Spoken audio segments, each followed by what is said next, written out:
Today, it's not about exposing what we need to see. It's about pretending what they want you to see.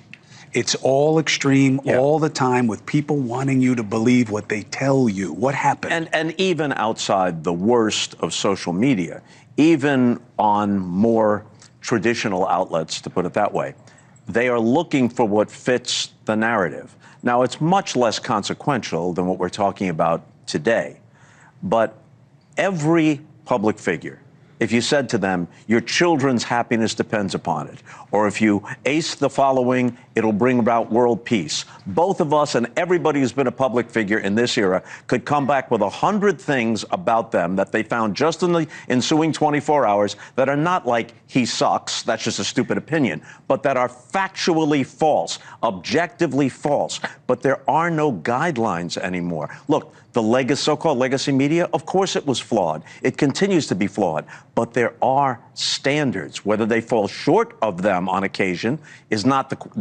point I'm making. The point I'm making is there is some accountability. There are some standards.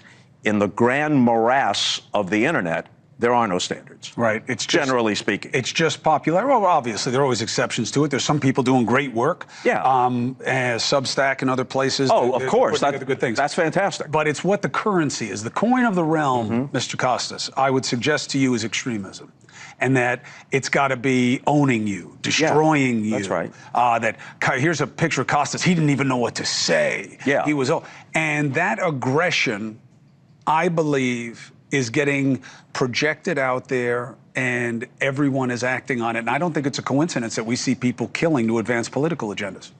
Well, let's address that in a moment. But just to another part of what you just said, there are already academic studies that show that the more inciting, not insightful, but inciting the clickbait headline is, the more traffic. If, for example, this conversation was to somehow wind up online, and the caption was, Costas, Cuomo have interesting conversation. That doesn't get my... But Costas owns Cuomo, Cuomo owns Costas, Cuomo schools Costas. Whether or not that actually is in accord with what the tone and content of the conversation was, I have seen clips from the very same conversation where so-and-so is said to be getting schooled and is also schooling, depending upon which narrative appeals to the perceived audience of this particular site or sometimes this particular network. Now, I would say, yeah, of course, a version of that has always been the case. Yellow journalism, sensationalism, those types of things. Of course, but not to the degree. And the degree matters because we used to be afraid post 9/11. The extremists were coming from without. They were coming here to destroy our way of life. The extremism is now within.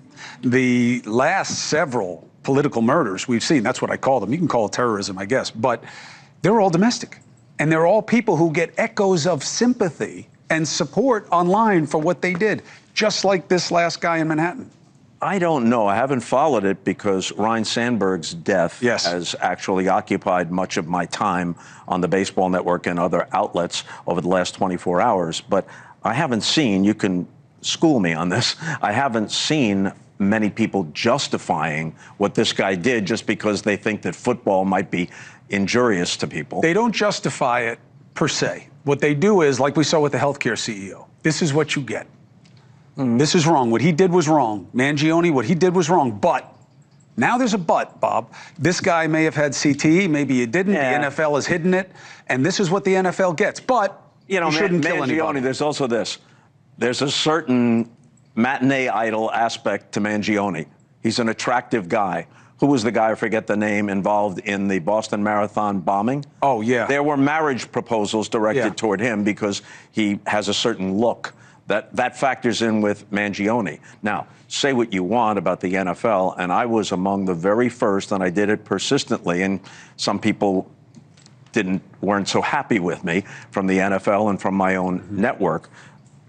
CTE and football are inseparable. But the idea that this guy had a legitimate grudge against the NFL is ridiculous. The NFL in the last decade has responded as best they possibly can, unless you're going to stop playing football. You can only make it less dangerous. You can't make it completely safe.